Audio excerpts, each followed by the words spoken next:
नमस्कार, मैं हूं संजय शर्मा। आप देख रहे हैं 4 PM न्यूज नेटवर्क। शाहजहां ने मुमताज की याद में ताजमहल बनाया था तो हमारे यूपी के IAS अफसर भी इससे कम नहीं है। कुछ महीने पहले मैं बाराबंकी जिले में गया था तो मैंने वहां पे एक नहर देखी और लंबी चौड़ी नहर और करोड़ों रुपए की बेशकीमती जमीनें, फार्म हाउस टाइप का। मैंने कहा ये किस महाराजा का फार्म हाउस है। पता चला ये कि मुख्यमंत्री जब मायावती थी तो उनके सचिव थे अनिल संत। ये अनिल संत जी का जो फार्म हाउस है और ये नहर उनकी वजह से बनाई गई। तो मैंने इसकी डिटेल निकाली, मैं पढ़ के बताता हूँ, फिर आपसे अपनी बात करूँगा कि ये बाराबंकी जिले की बरौली के नहर है, ये पक्की कराई गई। आखिरी छोर से पहले फार्म हाउस के बीच नहरों के बीचों बीच एक दीवार खड़ी कर दी गई। नहर की दूसरी तरफ से किसानों का सिंचाई शुल्क लिया जाता है, पर पानी सिर्फ अफसर के खेत में जा सकता है। इससे मजेदार बात यह है कि 85 साल पुरानी इस नहर की मरम्मत का काम तभी शुरू हुआ जब अनिल संत मुख्यमंत्री के सचिव थे। 10 अगस्त 2009 को अनिल संत मुख्यमंत्री के सचिव बने और मनरेगा के तहत इस नहर को पक्की सिंगल फ्लैट लाइनिंग करने के प्रस्ताव को 15 नवंबर 2009 को मंजूरी दी और अब तक 17 करोड़ रुपए लगाकर 17 किलोमीटर नहर ये पक्की कर दी गई है। मनरेगा को ये जो मंजूरी दी गई वो बिल्कुल अप्रत्याशित थी, नियमों को ताक पे रख के दी थी और जो फार्म हाउस था उसमें 23 किलोमीटर बनके और फार्म हाउस के पास में खड़ी हो गई थी। आप सोचिए क्या क्या शान है IAS अफसरों की उत्तर प्रदेश में। करोड़ों की बेशकीमती जमीनें, पता नहीं किस किस के यहाँ बहुत ज्यादा ये है। वो परिवार के नाम पे संपत्ति इकट्ठे करने, परिवार के नाम पे ब्रांडिंग करने का खेल उत्तर प्रदेश में बहुत है। तो ये नहर बनवाई गई और नहर खड़ी कराई गई, नहर तैयार कराई गई और आसपास के इलाके में पूछेंगे आप इस नहर के आसपास के बने हुए फार्म हाउस के बारे में पूछेंगे तो आपको बहुत सारी अनकही कहानियां सुनने को मिल जाएंगी। आप बाराबंकी चले जाइए, आप बख्शी का तालाब चले जाइए, आप रायबरेली रोड पर चले जाइए तो आपको करोड़ों अरबों रुपए की ऐसी बेनामी संपत्ति मिल जाएगी। आप अंसल में चले जाइए, अंसल की प्रॉपर्टी की पिछले 3.5 और 4 या 4.5 साल की लिस्ट निकलवाइए, आपको पता चलेगा उत्तर प्रदेश के बड़े बड़े आला अफसरों ने अचानक अंसल में प्लॉट ले लिए, मकान बनवा लिए। पता है कैसे?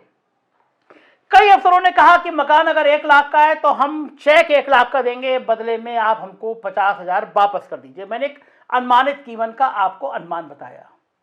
अचानक सत्ता के करीबी, अचानक प्रमुख पदों पर तैनात इन लोगों को अंसल में क्या इंटरेस्ट आ गया कि रातों रात अंसल में इतनी बेशुमार, इतनी कीमती, इतनी महंगी जमीनें खरीद दी गई। अंसल गले गले तक फंसा हुआ था, धंधों में, भ्रष्टाचार में, गलत चीजों में, रजिस्ट्री कराने में, और वो अफसर क्या जो मौके का फायदा ना उठाएं। अंसल की प्रॉपर्टियों की आग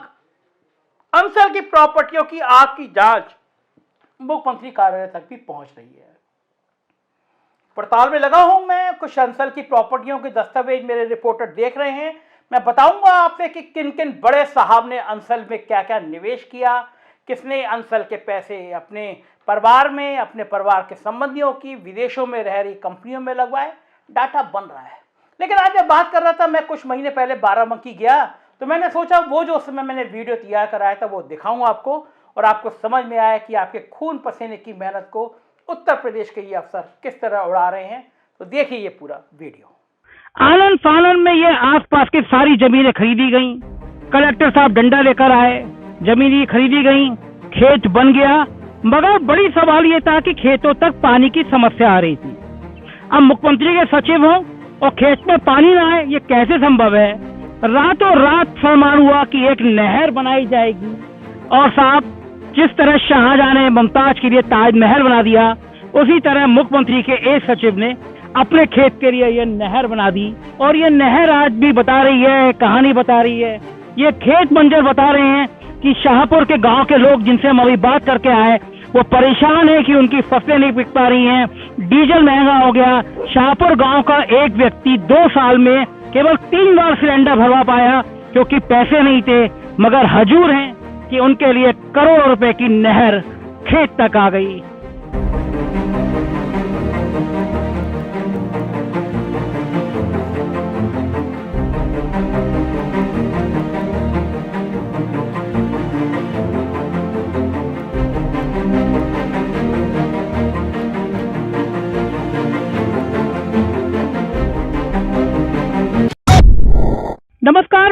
संजय शर्मा और मैं बाराबंकी के शाहपुर गांव में खड़ा हुआ हूं।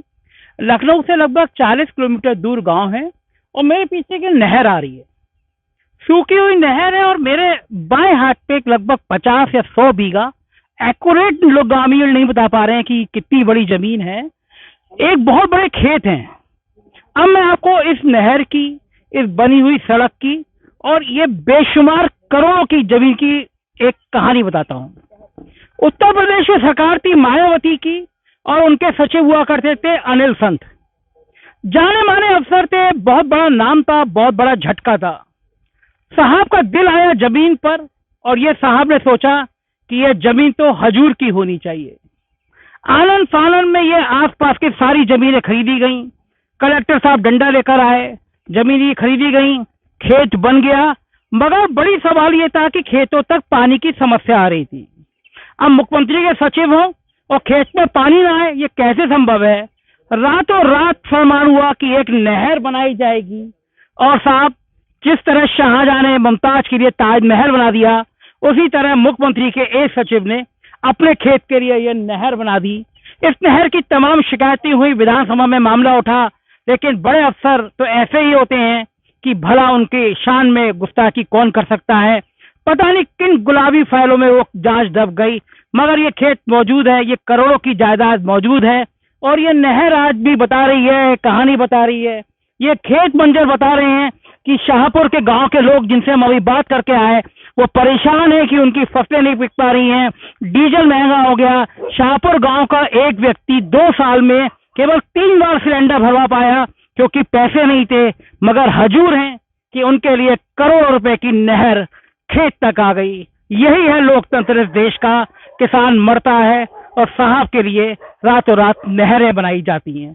शुक्रिया इस लोकतंत्र के लिए, जिंदाबाद बोलिए इस लोकतंत्र के लिए और सलाम करिए ऐसे साहब लोगों के लिए।